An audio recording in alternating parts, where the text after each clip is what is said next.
নমস্কাৰ বন্ধুসকল, আপোনালোকক অধ্যয়নলৈ স্বাগতম জনাইছোঁ। আজি আমি থিবাউট মেয়ৰিছৰ ডপামিন ডিটক্স নামৰ কিতাপখনৰ বিষয়ে আলোচনা কৰিম। আজিৰ পৃথিৱীত আমি সকলোৱে এক বৃহৎ আৰু লুকাই থকা বিপদৰ সন্মুখীন হওঁ। সেইটো হ'ল অতি উত্তেজনা। অৰ্থাৎ আমাৰ মগজুত অহৰহ ইমানবোৰ তথ্য, মনোৰঞ্জন, অমনোযোগিতাৰ বোমাবৰ্ষণ হৈ থাকে যে আমি ভালদৰে চিন্তাও কৰিব নোৱাৰোঁ। আপুনি হয়তো গমো নাপাব পাৰে, কিন্তু ৰাতিপুৱা সাৰ পাই উঠি হোৱাটছআপ, ইনষ্টাগ্ৰাম, ইউটিউব খুলিলেই এই অতি উত্তেজনা আৰম্ভ হয়। থিবাউট মেয়ৰিছে তেওঁৰ কিতাপখনত বুজাইছে যে আমাৰ মগজু কেনেকৈ অহৰহ ডপামিন ট্ৰিগাৰ কৰা পদাৰ্থৰে আগুৰি থাকে। ডপামিন এবিধ ৰাসায়নিক পদাৰ্থ যিয়ে আমাক ভাল অনুভৱ কৰায়, কিন্তু যদি ই অতিমাত্ৰা হয় তেন্তে ই মগজুৰ ক্ষতি কৰে। উদাহৰণস্বৰূপে, যেতিয়া আপুনি কোনো নটিফিকেশ্যন লাভ কৰে বা আপোনাৰ প্ৰিয় ইউটিউবাৰে নতুন ভিডিঅ' আপলোড কৰে, তেতিয়া আপুনি এটা চমু সুখৰ অনুভৱ কৰে। এইটো ডপামিনৰ প্ৰভাৱ। কিন্তু যদি বাৰে বাৰে এনেকুৱা হয়, তেন্তে মগজু সহজ আৰু ক্ষিপ্ৰ আনন্দৰ অভ্যাসত পৰিণত হয়। তাৰপিছত যেতিয়া কিবা এক দাবীদাৰ কথা আহি পৰে, যেনে পঢ়া শুনা, প্ৰজেক্ট লিখা বা গুৰুত্বৰ কাম এটা কৰা, তেতিয়া মগজুটো মানসিক চাপত পৰে। সেইটোত মগজুৱে একেবাৰে গুৰুত্ব দিব নিবিচাৰে। বাস্তৱ জীৱনৰ এটা সৰু উদাহৰণ লওক। ধৰি লওক ৰোহিত নামৰ ল'ৰা এজন আছে। ৰোহিত কলেজীয়া ছাত্ৰ। ৰাতিপুৱা সাৰ পোৱাৰ লগে লগে তাৰ হাতখন প্ৰথমে ফোনটোৰ ফালে যায়। তেওঁ ইনষ্টাগ্ৰামত কিছু সময় স্ক্ৰল কৰে, তাৰ পিছত এটা ৰীলৰ পৰা আনটো ৰীললৈ, তাৰ পিছত হোৱাটছআপত মেছেজ চেক কৰে, তাৰ পিছত ইউটিউবত 5 মিনিটৰ ক্ৰাফ্ট টাইপৰ ভিডিঅ' এটা লগায়। তেওঁৰ পৰিকল্পনা আছিল ৰাতিপুৱা 9 বজাত পঢ়া শুনা আৰম্ভ কৰা, কাৰণ অহা সপ্তাহত পৰীক্ষা আছে। কিন্তু এই সকলোবোৰ কৰাৰ সময়লৈকে 10 বাজি গৈছে ইতিমধ্যে। তেতিয়া তেওঁৰ মগজুৱে ভাবে যে প্ৰথমে মোক কিবা এটা খাবলৈ দিয়ক আৰু তাৰ পিছত পঢ়ক।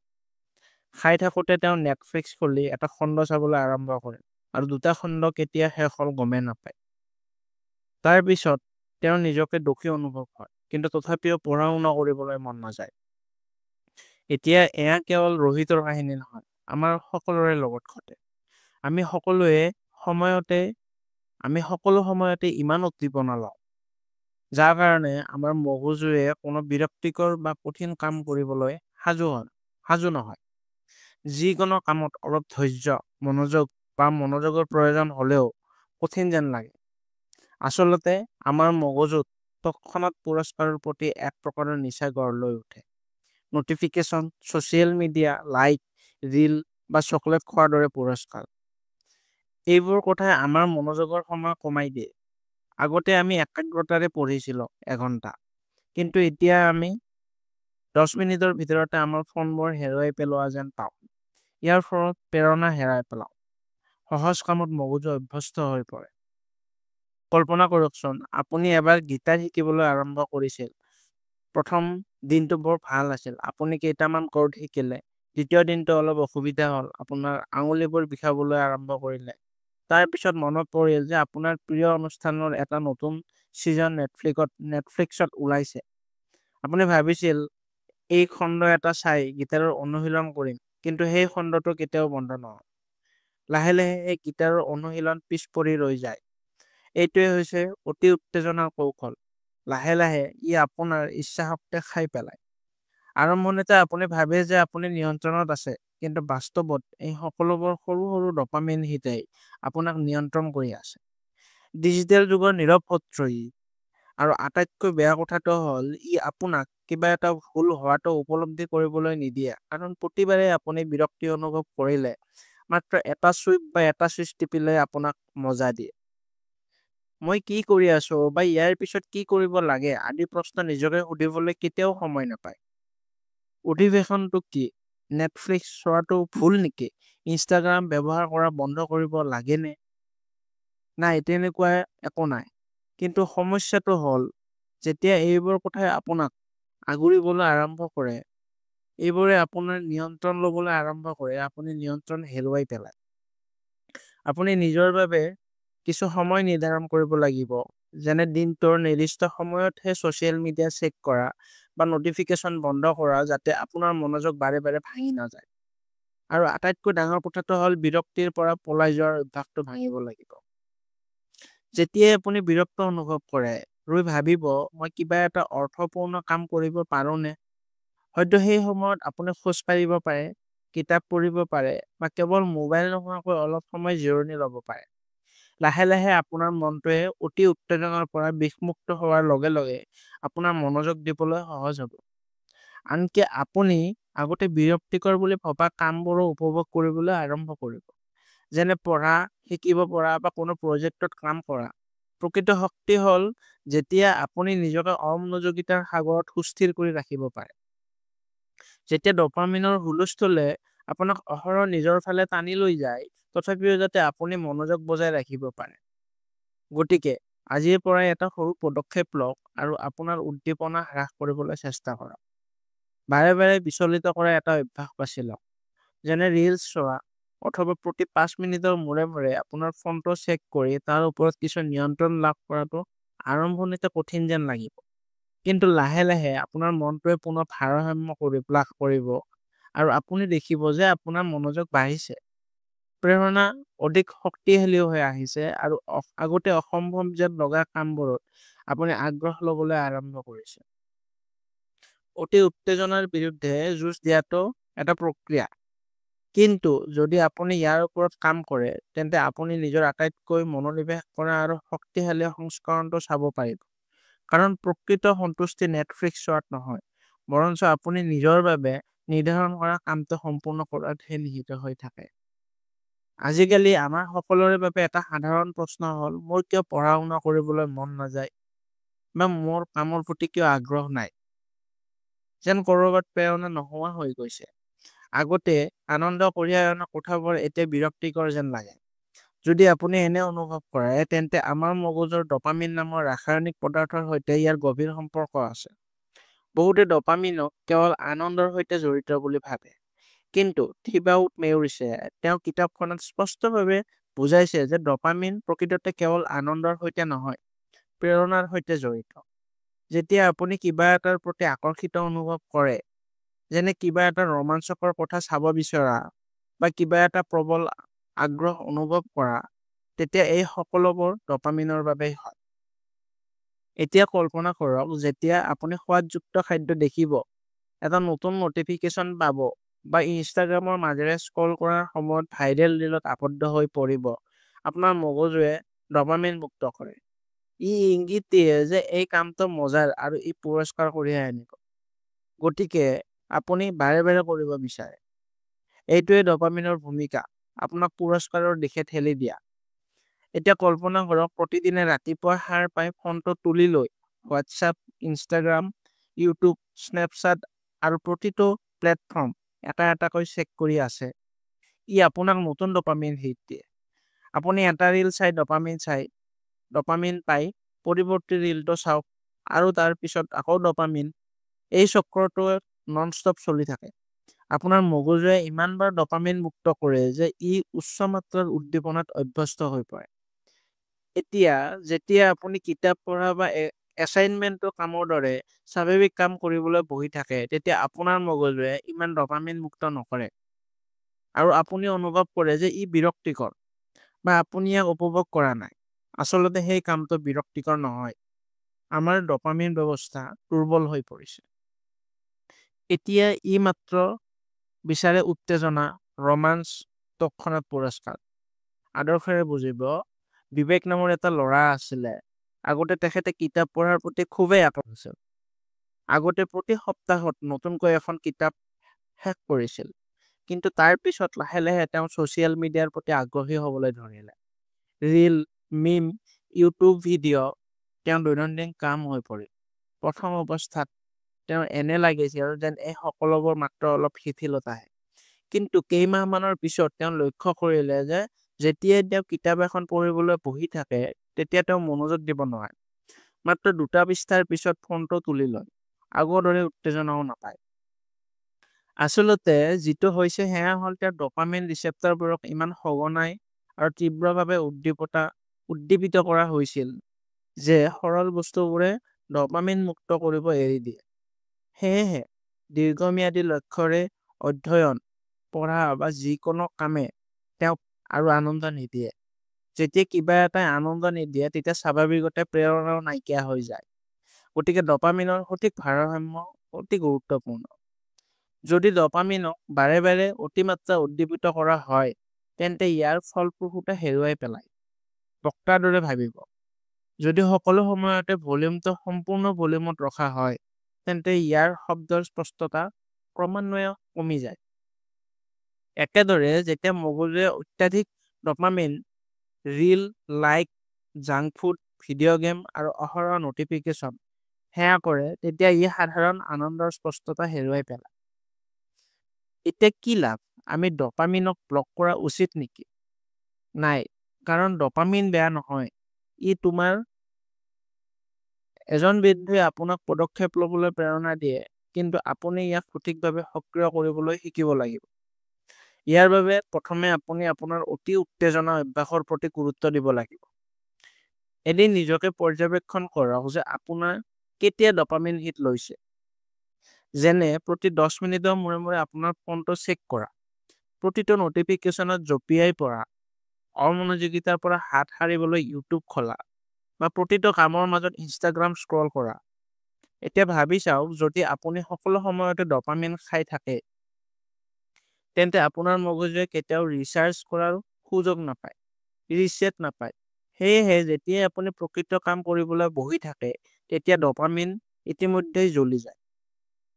গতিকে ডপামিন ডিটক্স নামৰ এটা প্ৰথা আছে। ইয়াৰ অৰ্থ এইটো নহয় যে আপুনি আপোনাৰ কামটো বা আপোনাৰ ফোনটো পেলাই দিব লাগে বা সদায় বিৰক্ত হৈ থাকিব লাগে। অৰ্থাৎ প্ৰতিদিনে কিছু সময় ৰাখক য'ত আপুনি কম উদ্দীপনা অনুভৱ কৰে। ফুৰিবলৈ যোৱা, ফোন নোহোৱাকৈ কাগজত কিবা এটা লিখা, মনে মনে বহি থকা, বা কেৱল মনটোক চিন্তা কৰিবলৈ দিয়া আদি কামবোৰ কৰক। যেতিয়া আপুনি এই কাম কৰে তেতিয়া আপোনাৰ মগজুটো ক্ৰমান্বয়ে ৰিছেট হয়। তাৰ পিছত কিতাপ এখন পঢ়িলে আপুনি আগতে মিমৰ পৰা পোৱা একেখিনি ডপামিন বুষ্ট পাব আৰু তেতিয়াই প্ৰেৰণা ঘূৰি আহে। আন এটা উপায় হ'ল ইচ্ছাকৃতভাৱে পুৰস্কাৰৰ ব্যৱস্থা সৃষ্টি কৰা। ইয়াৰ অৰ্থ হ'ল প্ৰথমে কঠোৰ পৰিশ্ৰম কৰা, তাৰ পিছত পুৰস্কাৰ পোৱা। উদাহৰণস্বৰূপে, যদি আপুনি 30 মিনিট অধ্যয়ন কৰে তেন্তে 10 মিনিটৰ বাবে ৰীলছ চাওক। ইয়াৰ দ্বাৰা আপোনাৰ মগজুৱে শিকায় যে পুৰস্কাৰ পাবলৈ প্ৰচেষ্টা কৰাটো প্ৰয়োজনীয়, আৰু এই অভ্যাসে প্ৰেৰণা ঘূৰাই আনে। কেতিয়াবা আমি ভাবোঁ যে আমাক প্ৰেৰণা লাগে, কিন্তু বাস্তৱত আমাক ডপামিনৰ সঠিক ব্যৱহাৰৰ প্ৰয়োজন। প্ৰেৰণা স্বাভাৱিকভাৱে আহিব যেতিয়া আপোনাৰ মগজুৱে পুনৰ প্ৰাকৃতিক পুৰস্কাৰ উপভোগ কৰিবলৈ আৰম্ভ কৰিব। এতিয়া এটা সৰু কৌশল, যেতিয়াই আপুনি কিবা এটা আৰম্ভ কৰিব বিচাৰে আৰু মন নাযায়, মাত্ৰ 5 মিনিটৰ বাবে আৰম্ভ কৰক। মাত্ৰ 5 মিনিট। আপোনাৰ মগজুৱে ডপামিন মুক্ত কৰে আৰু সেই সৰু আৰম্ভণিয়ে আপোনাক আগবাঢ়ি যাবলৈ ঠেলি দিয়ে। ক্ৰিয়াই ডপামিন বৃদ্ধি কৰে। ডপামিনৰ আটাইতকৈ আকৰ্ষণীয় কথাটো হ'ল ই ফিনিচিং লাইনত নহয়, যাত্ৰাৰ সময়ত মুক্ত হয়। যেতিয়া আপুনি কোনো কামৰ দিশে আগবাঢ়িছে, যেতিয়া আপুনি অনুভৱ কৰে যে মই অগ্ৰগতি লাভ কৰিছোঁ, তেতিয়াই ডপামিনৰ শিখৰত উপনীত হয়। গতিকে যেতিয়া আপুনি এটা লক্ষ্যক সৰু সৰু পদক্ষেপত ভাগ কৰি সেই লক্ষ্যত উপনীত হ'বলৈ আৰম্ভ কৰে তেতিয়া প্ৰেৰণা থাকি যায়। গতিকে পিছলৈ আপুনি ডিমোটিভেট অনুভৱ কৰিলে আপোনাৰ ইচ্ছা শক্তিৰ অভাৱ বুলি নাভাবিব। ভাবিব যে হয়তো আপোনাৰ ডপামিন ব্যৱস্থাটো অভাৰলোড হৈ গৈছে আৰু এতিয়া ইয়াক অলপ থমকি ৰোৱাৰ প্ৰয়োজন, অলপ ডিটক্সৰ প্ৰয়োজন। ছ'চিয়েল মিডিয়া, ৰীল, গেম এই সকলোবোৰ উপভোগ কৰক, কিন্তু নিয়ন্ত্ৰণৰ সৈতে। যদি আপুনি সকলো সময়তে ডপামিনৰ সৈতে জীয়াই আছে তেন্তে আপোনাৰ মগজুৱে কোনো প্ৰকৃত সাফল্যত সুখী হ'ব নোৱাৰিব। কিন্তু যদি আপুনি ডপামিনক খুব বুদ্ধিমান ৰূপে ব্যৱহাৰ কৰে তেন্তে আপুনি এটা ধাৰণা বুজি পোৱা বা কোনো কাম সম্পূৰ্ণ কৰাৰ দৰে সৰু সৰু কথাটো সুখী অনুভৱ কৰিব, বা কিবা এটাত সঁচাকৈয়ে মনোনিৱেশ কৰিব পাৰিব। ডপামিন কোনো খলনায়ক নহয়, ই আপোনাৰ আভ্যন্তৰীণ পথ প্ৰদৰ্শক যিয়ে আপোনাক পুৰস্কাৰৰ দিশত লৈ যায়। মাত্ৰ দিশটো নিৰ্ণয় কৰিব লাগিব, তৎক্ষণাত আনন্দৰ দিশত নে অৰ্থপূৰ্ণ সন্তুষ্টিৰ দিশত। এই বাছনি প্ৰতিদিনে আপোনাৰ হাতত। কল্পনা কৰকচোন, এনে এটা দিন যেতিয়া আপুনি ৰাতিপুৱা সাৰ পাই আপোনাৰ ফোনটো তুলি লোৱা নাই, কোনো নটিফিকেশ্যন চেক নকৰে, ইনষ্টাগ্ৰাম স্ক্ৰল নকৰে, ইউটিউব খুলিব নালাগে, কোনো চেনিযুক্ত জলপান নাখাব, কোনো চিৰিজ নাচায়, কেৱল আপুনি আৰু আপোনাৰ চিন্তাহে। অলপ বিৰক্তিকৰ যেন লাগে, নহয়নে? কিন্তু এই বিৰক্তিকৰ বস্তুটোৱে আপোনাৰ মগজুটো ৰিছেট কৰাৰ এক শক্তিশালী কৌশল হ'ব পাৰে। ইয়াক ডপামিন ডিটক্স বোলা হয়। ডপামিন ডিটক্সৰ অৰ্থ হ'ল সেই সকলোবোৰ বস্তুৰ পৰা নিজকে আঁতৰাই ৰখা যিয়ে আপোনাক বাৰে বাৰে দ্ৰুত ডপামিন হিট দিয়ে। অৰ্থাৎ এনে কাৰ্যকলাপ যিয়ে আপোনাক বেছি কষ্ট নকৰাকৈয়ে তৎক্ষণাৎ পুৰস্কাৰ দিয়ে। যেনে social media, fast food, gaming, internet searching, আনকি ৰেণ্ডম ছেটিং। এতিয়া এই ডিটক্স এদিনৰ বাবে হ'ব পাৰে, যেনে 24 ঘণ্টা। কিছুমানে এঘণ্টা বা আনকি কেইঘণ্টামানৰ বাবেও কৰে। কিন্তু নতুনসকলৰ বাবে 24 ঘণ্টীয়া ডপামিন ডিটক্স এটা ভাল আৰম্ভণি। এতিয়া এইটো কিয় প্ৰয়োজনীয়? কাৰণ আজিকালি আমাৰ সকলো মগজু অতিমাত্ৰা উদ্দীপিত হৈ আছে। আমি প্ৰতি 5 মিনিটৰ মূৰে মূৰে এটা নতুন মেছেজ, এটা মিম, এটা ৰীল, এটা নটিফিকেশ্যন আমাৰ মগজুক উদ্দীপিত কৰিবলৈ আহি থাকে। এই উদ্দীপনা আমাৰ মগজুৱে বাৰে বাৰে ডপামিন মুক্ত কৰে। সমস্যাটো তেতিয়াই উদ্ভৱ হয় যেতিয়া ই ইমানেই সাধাৰণ হৈ পৰে যে বাস্তৱ জীৱনৰ স্বাভাৱিক কামবোৰ আমাৰ বাবে নিস্তেজ যেন লাগে। যেনে অধ্যয়ন কৰা, কোনো বিষয়ত মনোনিৱেশ কৰা, কিতাপ পঢ়া বা অৰ্থপূৰ্ণ কথা বতৰা কৰা। এই সকলোবোৰ কঠিন যেন লাগে কাৰণ আমি তৎক্ষণাৎ ডপামিন নাপাওঁ। আনহাতে এটা ধেমেলীয়া ৰীল দেখাৰ লগে লগে আপোনাৰ মগজুৱে কয়, হয় ভাল লাগিল, আৰু দেখুৱাওক। তাৰপিছত আপুনি এটা ৰীলৰ পৰা তৃতীয়, দশমলৈ গতি কৰে। ডপামিন ডিটক্সৰ কাম হ'ল আপোনাৰ পুৰস্কাৰ ব্যৱস্থাটোক পুনৰ ভাৰসাম্যলৈ অনা। যেতিয়া আপুনি কিছু সময়ৰ বাবে ডপামিন ট্ৰিগাৰৰ পৰা আঁতৰি থাকে, আপোনাৰ মগজুৱে স্বাভাৱিকতে কম উদ্দীপনাযুক্ত কামবোৰ শলাগ ল'বলৈ আৰম্ভ কৰে। যেনে খোজ কাঢ়িবলৈ যোৱা, চিন্তাত হেৰাই যোৱা, জাৰ্নেলিং কৰা, পুৰণি কিতাপ পঢ়া বা কেৱল বহি নিজৰ লগত কথা পতা। যেনে ৰিয়া নামৰ ছোৱালী এজনী আছে, তাই সদায় ৰাতিপুৱা উঠি সাৰ পোৱাৰ লগে লগে তাইৰ ফোনটো হাতত তুলি লৈছিল। তাই ব্ৰেকফাষ্ট কৰি থাকোঁতে হোৱাটছআপ, তাৰপিছত ইনষ্টাগ্ৰাম, তাৰপিছত নেটফ্লিক্স চেক কৰিছিল। গোটেই দিনটো মনহীন স্ক্ৰলিং আৰু খাদ্যৰ সৈতে চেনিযুক্ত জলপান। কিন্তু লাহে লাহে তাইৰ উদ্বিগ্নতা অনুভৱ হ'বলৈ ধৰিলে। তাই সোনকালে সকলো কথাতে বিৰক্ত হৈ পৰিব ধৰিলে। ঘনত্ব শূন্য আছে। তাৰপিছত তাই এটা ভিডিঅ'ত ডপামিন ডিটক্সৰ কথা শুনিলে। আৰু এদিন দেওবাৰে তাই ডিটক্স কৰাৰ সিদ্ধান্ত ল'লে। তাই নিজৰ ফোনটো এয়াৰপ্লেন মোডত ৰাখিলে, সকলো অমনোযোগিতা আঁতৰাই দিলে আৰু কেৱল প্ৰয়োজনীয় কামবোৰহে কৰিলে। ৰাতিপুৱা সূৰ্য উদয় চাই তাই ডায়েৰীত কিবা এটা লিখি, স্কুলৰ পাছত কেতিয়াও চুই নোচোৱা পুৰণি কিতাপ এখন পঢ়ি সন্ধিয়া অকলে ফুৰিবলৈ গৈছিল। সেইদিনাহে তাই অনুভৱ কৰিলে যে তাই বহুদিনৰ পৰা শান্তি, স্পষ্টতা আৰু সামান্য মানসিক সতেজতা হেৰাই গৈছিল। পিছদিনা যেতিয়া তাই আকৌ নিজৰ ফোনটো ব্যৱহাৰ কৰিছিল, তেতিয়া স্ক্ৰল কৰাৰ আকৰ্ষণ অলপ কমি গৈছিল। ডিটক্সৰ আটাইতকৈ ডাঙৰ উপকাৰ হ'ল ই আপোনাৰ মনটোক ৰিছেট কৰে। আপুনি আকৌ আপোনাৰ প্ৰকৃত লক্ষ্য, প্ৰকৃত আগ্ৰহ আৰু অৰ্থপূৰ্ণ কামৰ প্ৰতি স্বাভাৱিকভাৱে আকৰ্ষিত হ'বলৈ আৰম্ভ কৰে। এতিয়া প্ৰশ্ন উত্থাপন হয়, ডিটক্সৰ অৰ্থ হ'ল আমি সকলো এৰি দিব লাগিব নেকি? উত্তৰটো হ'ল নহয়। ডিটক্স স্থায়ী বস্তু নহয়। ই এটা সাময়িক বিৰতি যাতে আপোনাৰ মগজুৱে ৰিচাৰ্জ কৰিব পাৰে। জিমৰ পিছত পেশীৰ আৰোগ্য হোৱাৰ দৰে একেদৰে ডপামিন ডিটক্স হৈছে আপোনাৰ মগজুৰ আৰোগ্য। বহু সময়ত মানুহে ভাবে যে কেৱল ফোন বা ছ'চিয়েল মিডিয়া এৰি দিয়াটোৱেই, কিন্তু বাস্তৱত ই আজীৱন বিৰতি, য'ত আপুনি নিজৰ সৈতে সংযোগ স্থাপন কৰে। ডপামিন ডিটক্সৰ দিনটো এনেকুৱা হ'ব পাৰে, ৰাতিপুৱা এলাৰ্ম নোহোৱাকৈ সাৰ পোৱা, ব্ৰেকফাষ্টত সাধাৰণ খাদ্য, চেনি নোহোৱাকৈ, দিনত জাৰ্নেলিং বা কিতাপ পঢ়া, অংকন, কবিতা লিখা বা বাগিচাৰ দৰে সৃষ্টিশীল কাৰ্যকলাপত লিপ্ত হোৱা, অমনোযোগিতা নোহোৱাকৈ খোজ কাঢ়িবলৈ যোৱা, প্ৰতি 2 মিনিটৰ মূৰে মূৰে ফোনটো চেক নকৰা, সন্ধিয়া সূৰ্যাস্ত নিৰীক্ষণ কৰা, ইউটিউব বা নেটফ্লিক্স অবিহনে ৰাতি শুই থকা। এই সকলোবোৰ প্ৰথমতে অলপ অস্বস্তিকৰ যেন লাগিব পাৰে, কাৰণ আপুনি অভ্যাসৰ দাস হৈ পৰিছে।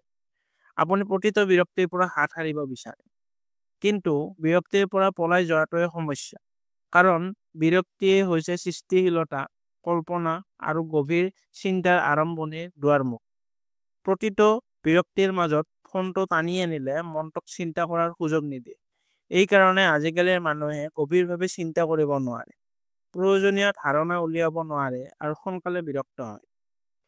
যেতিয়াই আপুনি মানসিক চাপত বিৰক্ত বা কেৱল আৰামৰ প্ৰয়োজন, মগজুৱে আপোনাক মিঠা বা নিমখীয়া কিবা এটা খাবলৈ কয়। কিন্তু এই খাদ্য কেৱল স্বাস্থ্যৰ বাবে ক্ষতিকাৰক নহয়, কিন্তু মগজুৰ ৰাসায়ন বিজ্ঞানকো বিঘ্নিত কৰে। আপুনি যিমানেই বেছি চেনি বা চৰ্বিযুক্ত খাদ্য খাব, সিমানেই স্বাভাৱিক আৰু সহজ খাদ্য আপোনাৰ বাবে বিৰক্তিকৰ যেন লাগিব পাৰে। আপুনি সংগীতৰ বিষয়ে শুনি আচৰিত হ'ব পাৰে, কিন্তু হয়, অত্যাধিক সংগীতো ডপামিনৰ ট্ৰিগাৰ কৰে। বিশেষকৈ যেতিয়া আপুনি সকলো কামতে হেডফোন পিন্ধে, পঢ়ি থকাৰ সময়ত, খোজ কঢ়াৰ সময়ত, আনকি বাথৰুমতো আপোনাৰ মগজুৱে নিস্তব্ধতা সহ্য কৰিবলৈ পাহৰি যায়। তাৰ পিছত যেতিয়াই সংগীত নোহোৱাকৈ বকি থাকে, তেতিয়া আপোনাৰ উদ্বিগ্নতা অনুভৱ কৰিবলৈ আৰম্ভ কৰে। যদিও স্পষ্টতা আৰু আত্মচিন্তাৰ বাবে মৌনতা অতি প্ৰয়োজন। এই কামবোৰ এৰাই চলাৰ অৰ্থ এইটোৱে নহয় যে এইবোৰ সদায় ভুল। সমস্যাটো তেতিয়াই উদ্ভৱ হয় যেতিয়া ইহঁতৰ ব্যৱহাৰ বাধ্যতামূলক হৈ পৰে, যেতিয়া আপুনি নিয়ন্ত্ৰণ হেৰুৱাই পেলায়, আৰু ই আপোনাৰ স্বাভাৱিক প্ৰেৰণা আৰু মনোযোগ ধ্বংস কৰে। কল্পনা কৰক, ৰাহুল নামৰ ল'ৰা এটা প্ৰতিদিনে কৰ্মস্থলীৰ পৰা ঘৰ পোৱাৰ লগে লগে ইউটিউব খুলি লয়।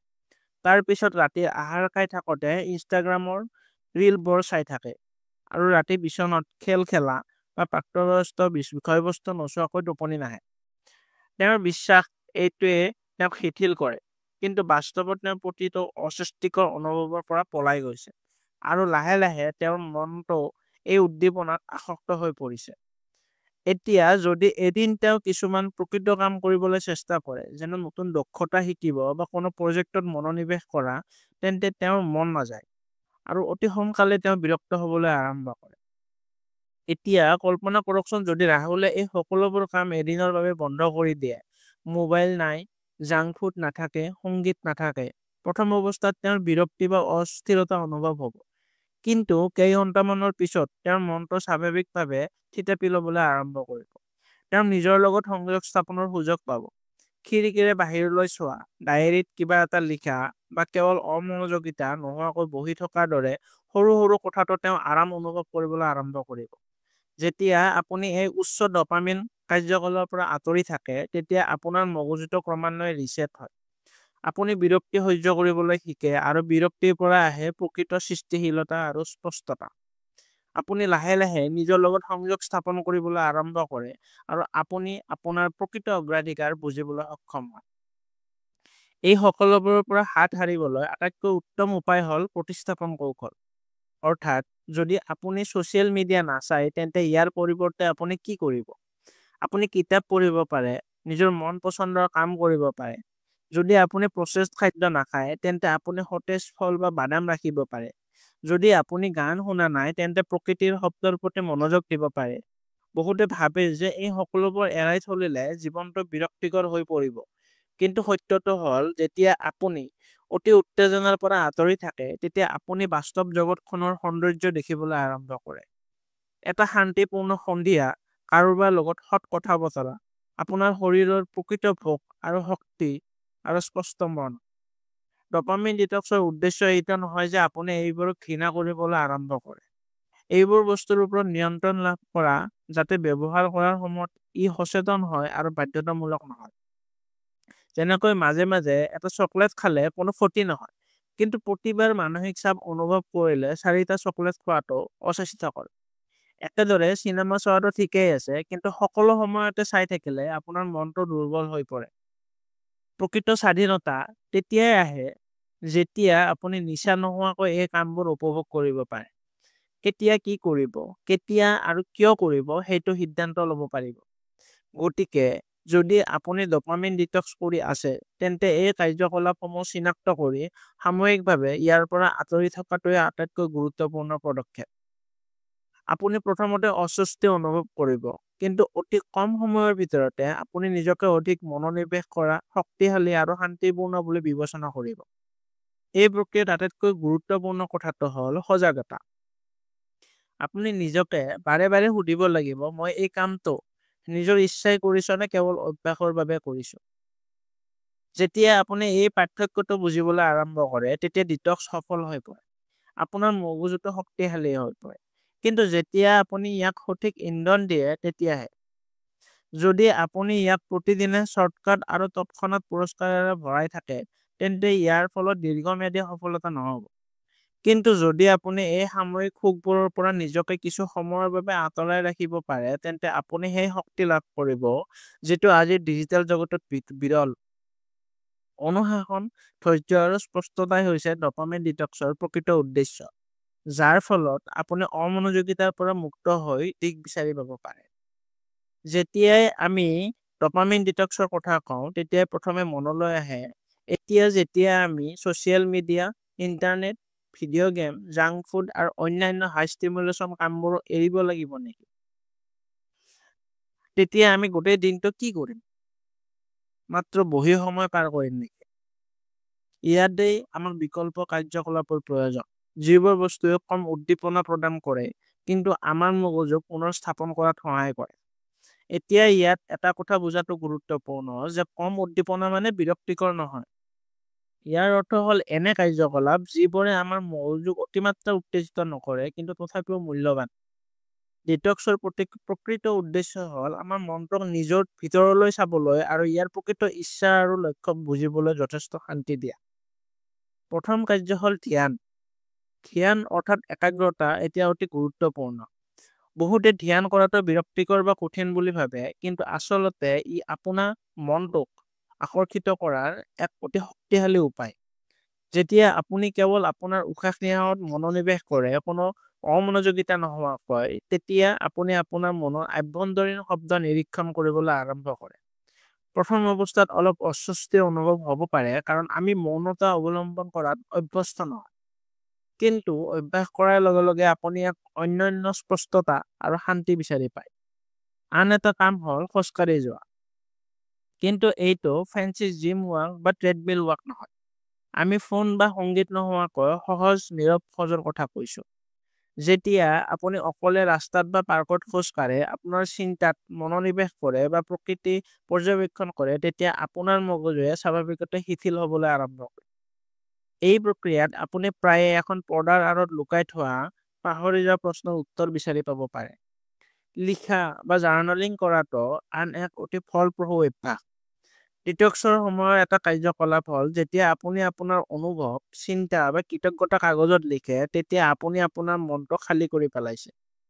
আপুনি বিচাৰ নকৰাকৈয়ে নিজৰ আৱেগ প্ৰকাশ কৰি আছে। বহু সময়ত আমি লিখোঁতে আমি ভিতৰত কি অনুভৱ কৰি আছো সেই বিষয়ে সচেতন হৈ পৰোঁ, আৰু এই বুজাবুজিয়ে আমাক আগুৱাই যোৱাত সহায় কৰে।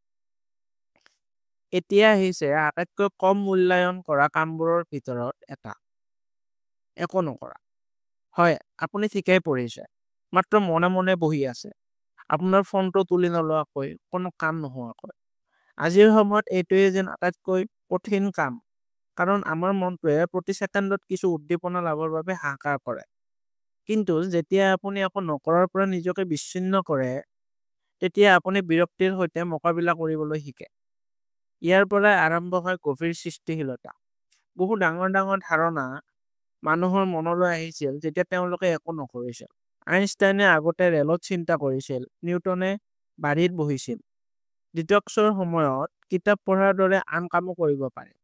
কিন্তু নিশ্চিত হওক যে কিতাপখন কোনো উপন্যাস বা থ্ৰিলাৰ নহয়, বৰঞ্চ এনেকুৱা বস্তু যিয়ে আপোনাক লাহে লাহে চিন্তা কৰিবলৈ বাধ্য কৰে, যেনে আত্মসহায়ক কিতাপ, দৰ্শন বা জীৱনীৰ দৰে কিতাপে আপোনাৰ মনটোক আৱৰি নপৰাকৈ লাহে লাহে উদ্দীপিত কৰে। অংকন বা যিকোনো সৃষ্টিশীল কামত আপুনি নীৰৱে জড়িত হ'ব পাৰে, সেয়াও অতি ফলপ্ৰসূ। ইয়াত বিশেষজ্ঞ হোৱাৰ কথা নহয়, মাত্ৰ এটা ব্ৰাছ তুলি লওক, ৰং বিস্তাৰ কৰক আৰু মুক্ত প্ৰবাহত কিবা এটা সৃষ্টি কৰক। আপোনাৰ মনটো স্বাভাৱিকতে সেই প্ৰক্ৰিয়াত নিমগ্ন হৈ পৰে, আৰু আপুনি মননশীলভাৱে উপস্থিত হৈ পৰে। বাগিচা, ৰন্ধা বঢ়া বা হাতেৰে কৰা যিকোনো শাৰীৰিক কাৰ্যকলাপো ডিটক্সৰ বাবে উত্তম। যেতিয়া আপুনি নিজৰ হাতেৰে কিবা এটা সৃষ্টি কৰে, যেনে মাটিত গছ ৰোপণ কৰা বা সাধাৰণ খাদ্য ৰন্ধা, তেতিয়া আপুনি গ্ৰাউণ্ডিং অনুভৱ কৰে। এই কাৰ্যকলাপসমূহে সেই মুহূৰ্তলৈ লৈ যায় য'ত কোনো নটিফিকেশ্যন আৰু কোনো জৰুৰীকালীনতা নাথাকে। কিছুমান মানুহে ডিটক্সৰ সময়ত নিজৰ পুৰণি চখবোৰ লয়, যেনে সংগীত বজোৱা বা শুনা, কিতাপ লিখা বা ফটোগ্ৰাফী। এতিয়া এটা উদাহৰণ লওঁ তানভীৰ। প্ৰতিদিনে কামৰ পৰা ভাগৰি পৰা তানভীয়ে নেটফ্লিক্স অন কৰি ইনষ্টাগ্ৰাম স্ক্ৰল কৰি গভীৰ নিশালৈকে ইউটিউব চলাইছিল। এদিন তাই সিদ্ধান্ত ল'লে যে যথেষ্ট হ'ল এতিয়া আৰু তাই ডপামিন ডিটক্সৰ কামত নামিব এতিয়া। প্ৰথম দিনাই তাই ফোনটো এয়াৰপ্লেন মোডত থৈ দিলে। প্ৰথম বিভ্ৰান্তি আছিল তাই ইয়াৰ পিছত কি কৰিব। প্ৰথম এঘণ্টাৰ ভিতৰতে বিৰক্তিয়ে তাই আগুৰি ধৰিলে। তাই বাৰে বাৰে নিজৰ ফোনটো লৈ এবাৰ চকু ফুৰালে যদিও নিজকে সংযত কৰিলে। তাৰ পিছত তাই এখন পুৰণি ডায়েৰী উলিয়াই তাত এৰাব নোৱাৰা চিন্তা লিখিবলৈ ধৰিলে। কিছু সময়ৰ পাছত তাই নিজৰ আৱেগবোৰত ইমানেই নিমগ্ন হৈ পৰিল যে সময় কেতিয়া পাৰ হৈ গ'ল তাই গমেই নাপালে। তাৰ পাছত সন্ধিয়া তাই ফোনটো নোহোৱাকৈ ফুৰিবলৈ গৈ চৌপাশৰ বস্তুবোৰলৈ যেন প্ৰথমবাৰ বাবে চাই থাকিল। দিনটোৰ শেষত তাই এনে লাগিল যেন অলপ সময়ৰ বাবে তাইৰ মনটো মুকলি হৈ সতেজ হৈ পৰিছে। তাই উপলব্ধি কৰিলে যে কেৱল বিৰক্তিৰ পৰা হাত সাৰিবলৈ তাই কিমান সঘনাই নিজকে বিচলিত কৰিছিল আৰু এই প্ৰক্ৰিয়াত তাইৰ প্ৰকৃত আত্মাৰ সৈতে যোগাযোগ হেৰুৱাই পেলাইছিল। এটা কথা বুজি লওক, উদ্দীপক কাৰ্যকলাপ বিৰক্তিকৰ নহয়। সেইবোৰ আপোনাৰ মনটোক ভাৰসাম্য ৰক্ষা কৰা বস্তু। হাইপাৰ স্পীডৰ পৰা স্বাভাৱিক গতিলৈ ঘূৰাই আনে। আৰু যেতিয়া আপুনি সেই ছন্দত সোমাবলৈ আৰম্ভ কৰে তেতিয়া আপুনি প্ৰকৃত শান্তি আৰু মনোনিৱেশ পায়। ডিটক্সৰ সময়ত এইবোৰ কাম কৰাটো প্ৰথমতে কঠিন যেন লাগিব কাৰণ আপোনাৰ মনটোৱে সদায় কিবা এটা ৰোমাঞ্চকৰ কাম বিচাৰিব। কিন্তু অভ্যাস কৰাৰ লগে লগে আপুনি উপলব্ধি কৰিব যে এয়াই হৈছে জীৱনৰ প্ৰকৃত সমৃদ্ধি। অমনোযোগিতা নোহোৱা এটা শান্তিপূৰ্ণ ৰাতিপুৱা, কোনো চিন্তা নোহোৱাকৈ এটা সাধাৰণ খোজ, এই সকলোবোৰ আপোনাৰ মনটো ৰিছেট কৰাৰ উপায়। এইবোৰেই হৈছে সৰ্বোত্তম সঁজুলি আৰু আটাইতকৈ গুৰুত্বপূৰ্ণ কথাটো হ'ল সকলোবোৰ ইতিমধ্যে আপোনাৰ ভিতৰত উপস্থিত হৈ আছে। কোনো এপ নালাগে, কোনো পাঠ্যক্ৰমৰ প্ৰয়োজন নাই, মাত্ৰ অলপ সজাগতা আৰু ইচ্ছা শক্তি লাগে। গতিকে পিছলৈ যেতিয়া আপোনাৰ মনটোৱে আপোনাক কিবা এটা কৰিবলৈ ক'ব তেতিয়া থমকি ৰওক আৰু নিজকে সুধিব সেই কাৰ্যকলাপে আপোনাৰ বাবে উদ্দীপিত কৰে নে কাম কৰে। এই প্ৰশ্নটোৱে আপোনাৰ ডপামিন ডিটক্সৰ যাত্ৰাৰ পথ প্ৰদৰ্শক হ'ব পাৰে। গতিকে বন্ধুসকল, আজিৰ বাবে এইটোৱে আছিল আমাৰ কিতাপৰ সাৰাংশ। ধন্যবাদ শেষলৈ শুনাৰ বাবে। যদি আপুনি এই সাৰাংশটো ভাল পাইছে তেন্তে লাইক কৰিব, আমাৰ চেনেলটো ছাবস্ক্ৰাইব কৰিব আৰু তলত কমেণ্ট কৰি আপোনাৰ মতামত শ্বেয়াৰ কৰক। আপোনাৰ মতামত আমাৰ বাবে অতি গুৰুত্বপূৰ্ণ আৰু ই আমাক আৰু উন্নত বিষয়বস্তু সৃষ্টি কৰাত সহায় কৰে। আহক আমি আমাৰ চিন্তাৰ সৈতে মিলি এখন নতুন আৰু উন্নত পৃথিৱী সৃষ্টি কৰোঁ। জয় আই অসম।